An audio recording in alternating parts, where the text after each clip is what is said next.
तो हेलो दोस्तों, स्वागत है आपको रहीम एजुकेशनल चैनल में। आज हमको जानना है कि क्लास 10 के चैप्टर नंबर 8 के बारे में कि क्लास 10 के चैप्टर नंबर 8 क्या है।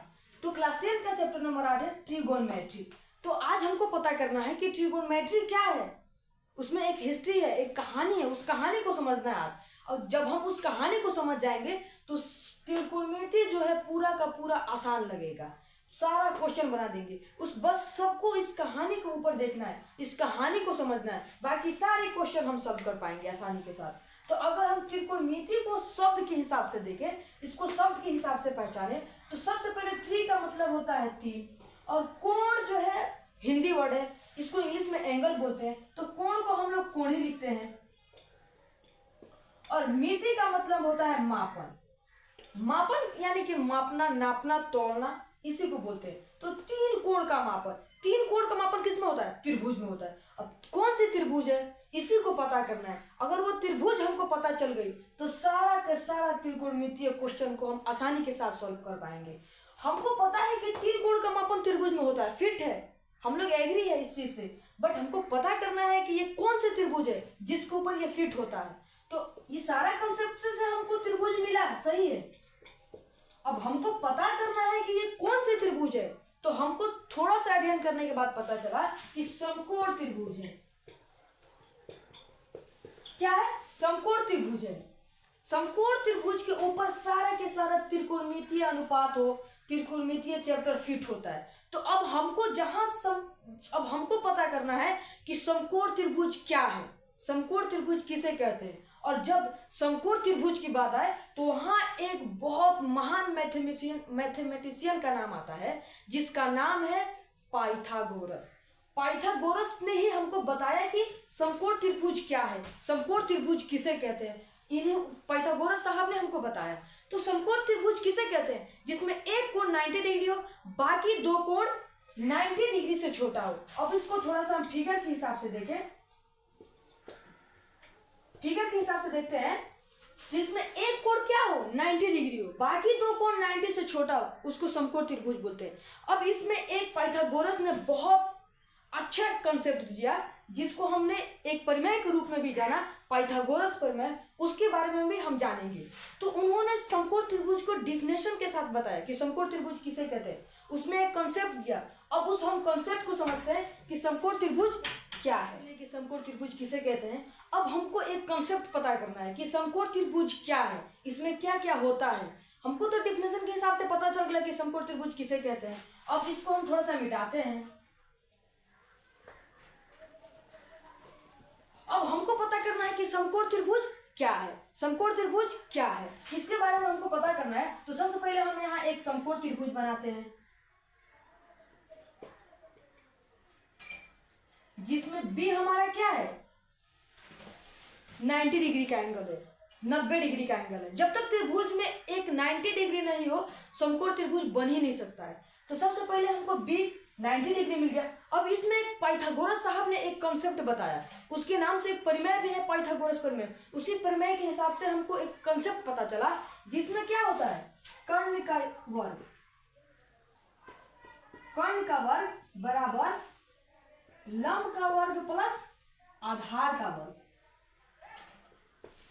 अगर कर्ण का वर्ग है तो ये क्या है, समकोण त्रिभुज है। इसी कंसेप्ट के ऊपर सारा के सारा त्रिकोणमितीय फिट है, इसी के ऊपर। अब हमको एक बहुत अच्छा कंसेप्ट पता करना है कि कर्ण क्या है, इसमें आधार इसमें क्या है, इसमें लंब क्या है। अगर इसको हम अच्छे से समझ गए तो त्रिकोणमितीय चैप्टर कुछ भी नहीं है, बिल्कुल के बिल्कुल लॉलीपॉप है। अच्छे से समझ लिए तो त्रिकोणमितीय चैप्टर को हम आसानी से डील कर पाएंगे। अगर इसी बच्चे सब इसी चीज को नहीं समझ पाते हैं, इसी चीज में जाके वो घबरा जाते हैं, जिसको वजह से उन लोगों को त्रिकोणमितीय का क्वेश्चन सॉल्व नहीं हो पाता है। तो हमको आज इसी को पता करना है कि समकोण त्रिभुज में कर्ण क्या है, कर्ण इसमें कौन है, इसमें लंब कौन है, इसमें आधार कौन है। तो हमको पाइथागोरस साहब ने बताया कि इसमें कर्ण कौन होता है, तो जो 90 डिग्री के सामने होता है, जो 90 डिग्री के सामने भुजा होता है, उसको हम कर्ण बोलते हैं। ठीक है। और इसमें एक अज्ञात कोण भी होता है, जिसको हम थीटा बोलते हैं। मान लीजिए ये थीटा ये है, बगैर थीटा दिए हम लोग त्रिकोणमिति में क्वेश्चन नहीं सॉल्व कर पाएंगे। तो जो 90 डिग्री के सामने का भुजा होता है उसको हम कर्ण बोलते हैं, और जो अज्ञात थीटा होता है इसके सामने का भुजा को हम लोग लंब बोलते हैं।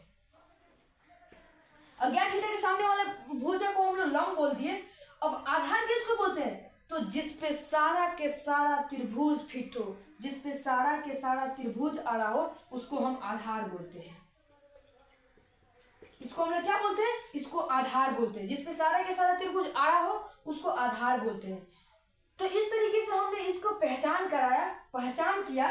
उसके बाद अब हमको क्या करना है? अब इसमें हमको पता करना है कि इसमें आधार क्या होता है, लंब क्या होता है, कर्ण क्या होता है। इसके बारे में अगर हम थ्योरेटिकली देखें, इसको अगर हम शब्द के हिसाब से देखें तो देखते हैं, थोड़ा सा इसको हम कटअप करते हैं कि जो 90 डिग्री के सामने वाले भुजा को क्या बोलते हैं?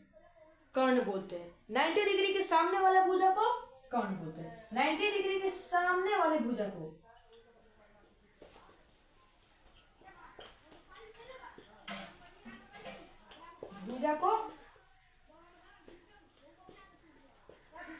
कर्ण बोलते हैं।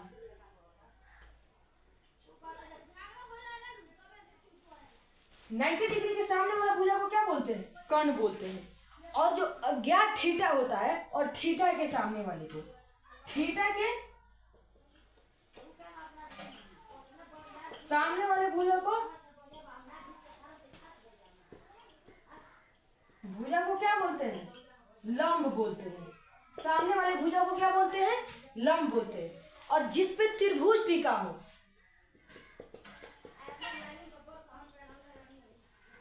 जिस पे त्रिभुज टिका हो उसको आधार बोलते हैं। तो हमको पता चला कि जिस पे त्रिभुज टिका हो उसको क्या बोलते हैं? आधार बोलते हैं। और अज्ञात थीटा के सामने वाले भुजा को, जिसको हमने बताया बहुत अच्छे से, अज्ञात मान लीजिए ये थीटा है, ये 90 डिग्री है, तो अज्ञात थीटा के सामने वाले भुजा को हम लोग लंब बोलते हैं। 90 डिग्री के सामने वाले भुजा को हम लोग कर्ण बोलते हैं। और जिसपे त्रिभुज टिका हो उसको हम क्या बोलते हैं? आधार बोलते हैं। तो सारा के सारा कंसेप्ट इसी तीन गो कंसेप्ट के ऊपर आधारित है। इसी के बारे में हमको समझना भी है। तो देखते हैं, आपसे समझ लिया। अब इसको हम मिटाते हैं और फिगर के हिसाब से समझते हैं कि फिगर के हिसाब से इसमें क्या क्या होता है। मैंने समकोण त्रिभुज के बारे में सारे के सारे डिटेल्स दे दिया आपको, उसके परिभाषा को बता दिया, समकोण त्रिभुज में कौन कौन से कंसेप्ट होते हैं उसको बता दिया। अब हमको एक चीज और पता करना है कि जो समकोण त्रिभुज है,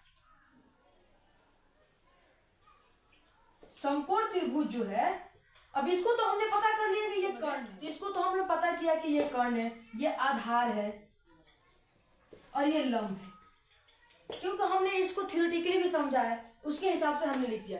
अब इस पे ज्यादा समकोण त्रिभुज पे ज्यादा रिसर्च करने के बाद पाइथागोरस साहब ने एक निर्णय निकाला, बोला कि इसको हम अनुपात के रूप में भी लिख सकते हैं। इसको अनुपात के रूप में लिखने की प्रक्रिया ही तिरकोण लगा लिया है कि कौन कौन है, लंब कौन है, आधार कौन है। तो इसको हम लोग कौन बोले, इसको अब हम लोग आधार बोलते हैं, क्योंकि हम लोग ने पीछे पता कर लिया है, और इसको लंब बोलते हैं। ये क्या है? लंब है। इसी के हिसाब से जब पाइथागोरस साहब ने ज्यादा रिसर्च किया तो पता लगाया कि इसको कर्ण, लंब, आधार को हम अनुपात के रूप में भी लिख सकते हैं। और जब उन्होंने इसको अनुपात के रूप में लिखा, जैसे कि लंब बटा के कर्ण, लंब बटा के कर्ण। अब लंब बटा के कर्ण क्या है? एक अनुपात, इस त्रिभुज का एक अनुपात है। अब लंब बटा के कर्ण, लंब बटा के कर्ण करने से उन्होंने एक शॉर्टकट, इसका एक रूल निकाला, शॉर्टकट नाम बताया, जिसको उन्होंने क्या बताया कि लंब बटा के कर्ण यानी कि साइन थीटा। ये लंब बटा के कर्ण, इसका शॉर्टकट नाम है साइन थीटा। ये कोई बड़ी चीज नहीं है। लंब बटा के कर्ण अनुपात जो है, इसका शॉर्टकट नाम है साइन थीटा। और उसी तरीके से क्या बोलते हैं कि आधार, आधार बटा के कर्ण, आधार बटा के कर्ण, आधार बटा के कर्ण क्या बोलते हैं? cos theta. क्या है? इसका अनुपात ही sin थीटा cos थीटा होता है, कोई बड़ी चीज नहीं है। आधार, लंब बटा के कर्ण sin थीटा, आधार बटा के कर्ण cos थीटा। इसी तरीके से इसको हमने समझाता लगाया। तो लंब बटा के आधार क्या है? लंब बटा के आधार, ये क्या है, tan थीटा है। तो इन्होंने क्या बताया, पाइथागोरस साहब ने बताया कि ये कोई बड़ी चीज sin theta cos theta tan theta cosec theta sec theta ये बड़ी चीज नहीं है। इस त्रिभुज का अनुपात ही को, इस अनुपात को इन्होंने एक शॉर्टकट नाम बता दिया sin थीटा। ये बच्चे के दिमाग में बहुत खटकता है कि भाई sin थीटा क्या है, cos थीटा कुछ भी नहीं है। ये क्या है, ये समकोण त्रिभुज के अनुपात को ही नाम है। ये समझ लीजिए एक छोटा सा नाम है, जिसको हम लंब बटा के कर्ण कहेंगे तो वो sin थीटा है, ऑलरेडी है। आधार बटा के कर्ण कहेंगे तो उसको cos थीटा बोलेंगे। लंब बटा के आधार को अगर बोलते हैं तो उसको tan थीटा बोलेंगे। इसका शॉर्टकट नाम बता दिया उन्होंने। अब जब तीन को शॉर्टकट नाम बताया तो बोला आगे रिसर्च करने की कोई जरूरत नहीं है। अब हमको sin थीटा मिल गया लंब बटा के कर्ण, इसी को उल्टा cosec थीटा होता है, सेम इसी का उल्टा। तो क्या कर्ण, कर्ण बटा के लंब बराबर के cosec थीटा, कर्ण बटा के लंब, इसी का रिवर्स है। इसका क्या है, रिवर्स है। इसको उल्टा कर दीजिए, cosec थीटा मिल जाए। उसी तरीके से अगर sec थीटा को पता करना है तो cos थीटा का उल्टा sec थीटा होता है। तो कर्ण बटा के आधार sec थीटा, क्या कर्ण बटा के आधार बराबर के sec थीटा हो गया। अब tan थीटा है, अब इसी को उल्टा कर देंगे तो हमको cot थीटा मिल जाएगा। क्या आधार बटा के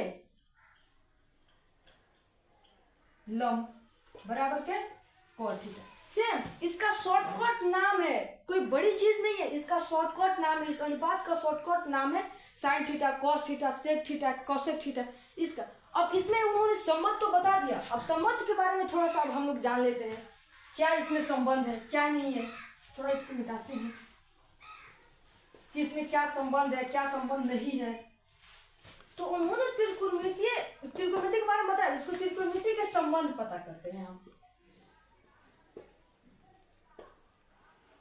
संबंध के बारे में पता करते हैं, जैसे sin theta cos theta tan theta cosec theta sec theta और क्या cot थीटा।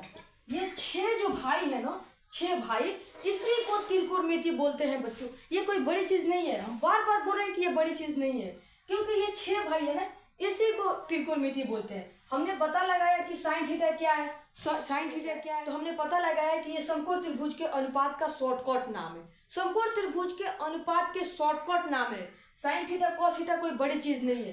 तो हमने पता लगाया कि लंब बटा के कर्ण, यानी कि लंब बटा के कर्ण, लंब बटा के कर्ण के शॉर्टकट नाम sin थीटा। सेम उसी तरीके से लंब बटा के कर्ण का शॉर्टकट नाम थीटा, नाम sin थीटा, यानी कि उसके बाद अब आधार, आधार बटा के कर्ण का शॉर्टकट नाम cos थीटा। आधार बटा के शॉर्टकट नाम क्या है, आधार बटा के कर्ण का शॉर्टकट नाम cos थीटा। उसी तरीके से लंब बटा के आधार का शॉर्टकट नाम tan थीटा। अब इन तीन में संबंध उन्होंने बता दिया और बोला कि आगे रिसर्च करने की जरूरत नहीं है, इसका रिवर्स होता है। sin थीटा का reverse cosec theta, cos theta का reverse sec theta, tan theta का रिवर्स cot थीटा। तो अगर हमको cosec थीटा के बारे में पता करना है तो सीधा क्या करना है, इसको उल्टा कर देना है, यानी कि कर्ण, कर्ण बटा के लंब, लंब कर्ण बटा के लंब cosec थीटा, और sec थीटा को पता करना है तो cos थीटा को उल्टा कर देना है। तो क्या है, आधार बटा के कर्ण है तो इसको कर्ण बटा के आधार कर देंगे, ये हमको क्या मिल जाएगा, sec थीटा मिल जाएगा। उसी तरीके से अगर हमको cot थीटा के बारे में पता करना है तो tan थीटा को हम उल्टा कर देंगे, आधार, आधार बटा के लंब। इस 6 भाइयों में उन्होंने संबंध बता दिया कि क्या क्या संबंध है, लेकिन इसको एक और अच्छे तरीके से लिखते हैं। जैसे sin थीटा को क्या लिखते हैं, तो लंब बटा के कर्ण, और cos थीटा को आधार बटा के कर्ण। उसी तरीके से एक छोटा सा फॉर्मूला भी उन्होंने बताया कि sin थीटा को अगर हम लिख भी रहे इस तरीके से लिखेंगे कोई दिक्कत नहीं है, लेकिन 1 बटा के cosec थीटा भी लिखेंगे, इसका रिवर्स। उसी टाइम से बताने के रिवर्स, इसका रिवर्स भी लिखेंगे, sin थीटा बराबर के 1 बटा के cosec थीटा। ये भी अनुपात है, sin थीटा का ही नाम है 1 बटा के cosec थीटा। उसी तरीके से अगर हम cos थीटा के बारे में हमको लिखना है तो क्या लिखेंगे, 1 बटा के sec थीटा, इसका रिवर्स है, क्योंकि cos थीटा का रिवर्स sec थीटा है, और tan थीटा को हमको लिखना है तो इसी को 1 बटा के cot थीटा, 1 बटा के cot, बस कोई दिक्कत नहीं है। इसका रिवर्स है तो रिवर्स लिख लेंगे। अब इसमें छोटा मोटा और फॉर्मूला आती है तो हम लोग नेक्स्ट वीडियो में जानेंगे कि इसकी सौर समीकरण क्या है, इसका फॉर्मूला क्या है। तो आज के लिए जय हिंद।